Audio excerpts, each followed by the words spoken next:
Welcome to the Wicked Gamer and Collector. In today's video, in today's versus mode, we are going to talk about the LDK landscape versus the Pocket Go. We're going to do a little bit of a side-by-side comparison just to check out what are we going to get, what are the differences, and which one is going to be the winner for you. Because in the end, you are going to decide which one will fit your need. Alright, stay tuned, let's go. Alright, so the first thing we're going to do a little bit of comparison is the shell itself. We're going to do a little bit of a side-by-side. What are the measurements? Is it a little bit thicker, thinner, bigger, longer? Or what are we going to get and how comfortable is it? Alright, so for number one, let's check out the Pocket Go. What I've noticed with this little machine is that it is a very thin casing. It's very sturdy, so don't be afraid, you can break it very easily. But I really like the design itself. The design, it's very nice looking.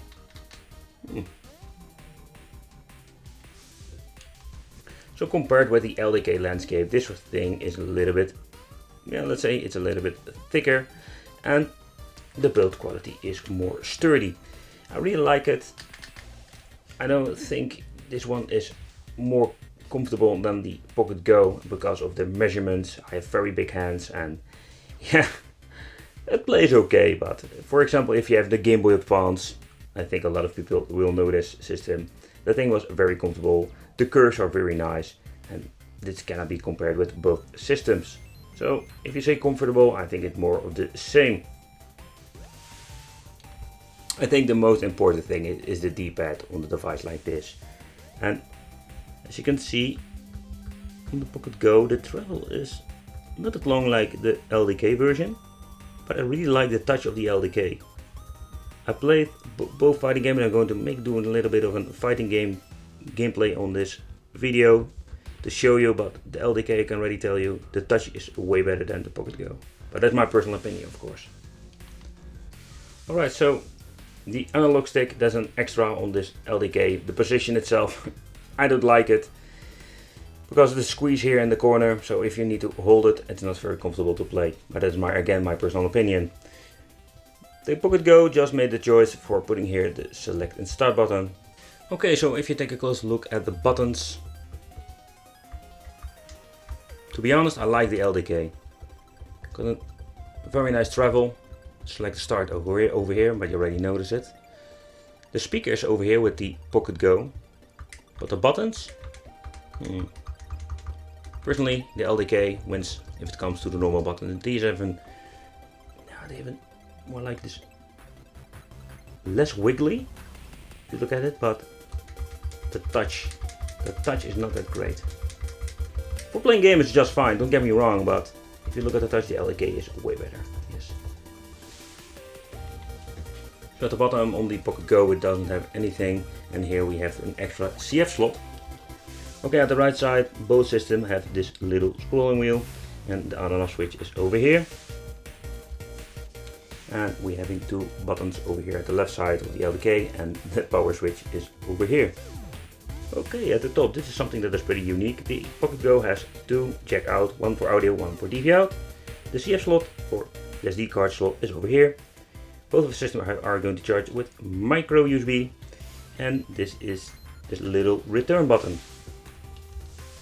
Okay, so far I understand you cannot swap out the battery very easily. You need to open it up with the Pocket Go. So there's a little bit of a bummer.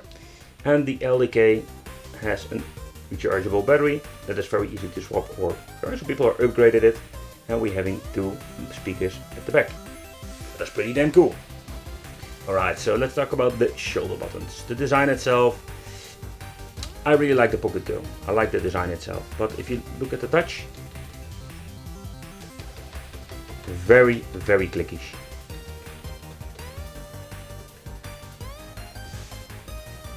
But the best test is more like, okay, if I'm holding the system, playing games, still it's going to cramp up my hands. Okay, going back to the LDK. Of course, nothing beats the original Game Boy Advance, but yeah, I think it's a little bit more similar. The one with this system itself, I really like how they are making the buttons with the case.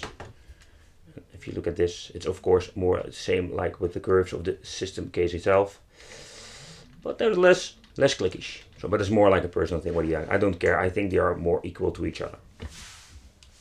So if it comes to the, let's say, emulators, homebrew games, the idea behind it is exactly the same. So you can add let's say the games like Quake, Duke Nukem, you name it, Street Rage. You can all just add them with both systems. So from that point of view, it's not very different from each other.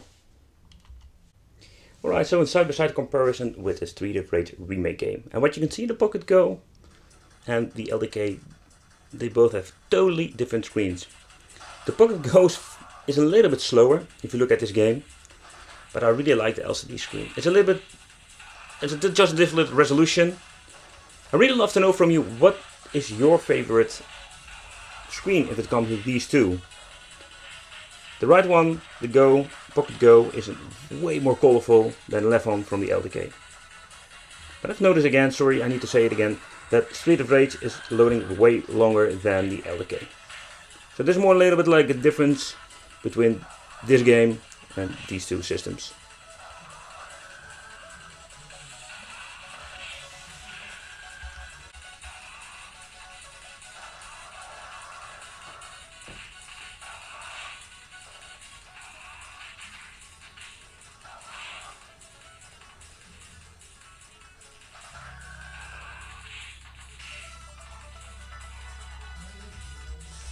Alright, so let's play a little bit of breakers on the LDK and let's see how this thing responds. Because it's very responsive. Analog stick, great addition to this thing. If you're playing fighting games. I'm saying at first I was thinking, man, this position is horrible, but of course it can always be better, but nevertheless. Okay.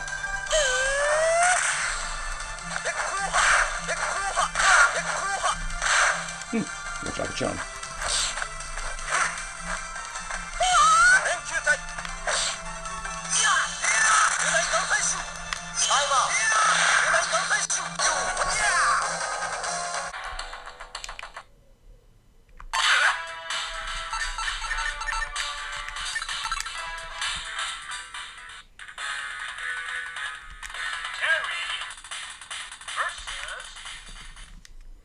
Right, let's go.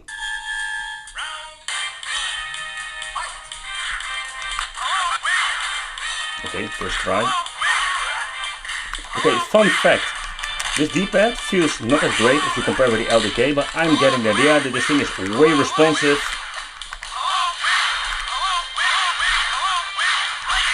I can do this all day. But he doesn't.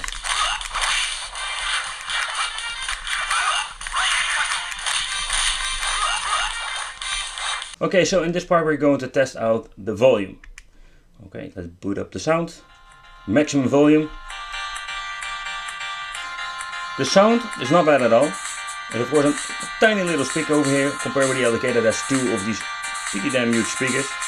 Not bad at all. I really like audio video soundtracks. So for me personally, it's very important to have some good speaker. And this, no. Alright, same song, LDK time. Maximum volume.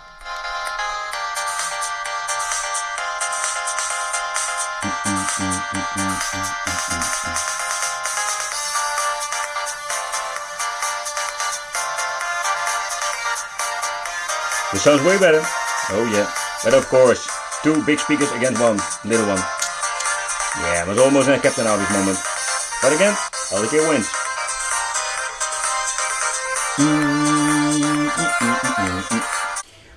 Alright, so for the final conclusion for the versus mode, the LDK landscape versus the Pocket Go. Oh, first of all, I hope you have a better idea or what are the difference between the two systems. I try to cover everything or most part of the things what I personally think is very important. So specification wise, I just left it out. For example, with 3D Rage you can already see the Pocket Go is a little bit less powerful because it's a loading game a little bit longer. But nevertheless, what I know, the Pocket Go, this version I have here, have this problem with the screen. They're trying to fix it, so maybe in the future it's going to be solved. But that's what you're going to get. I really love to have your opinion about it. What is your favorite version? What do you like of the models? What do you think of the screens? Both of the sets have pros and cons. To be honest, the Pocket Go D-pad is pretty cool if you compare it with the LDK. So again, it's more like, can you not make a fusion or something of so? Because this, oh my god. If you fuse those together, you have the perfect portable system. Don't you think? But nevertheless, this is what you're going to get. I hope this video helped you out. Well, thank you for watching. Don't forget to subscribe to the channel, hit the little bell. And if you're into gaming, check out the Wicked Gaming channel. See you next time. Bye bye.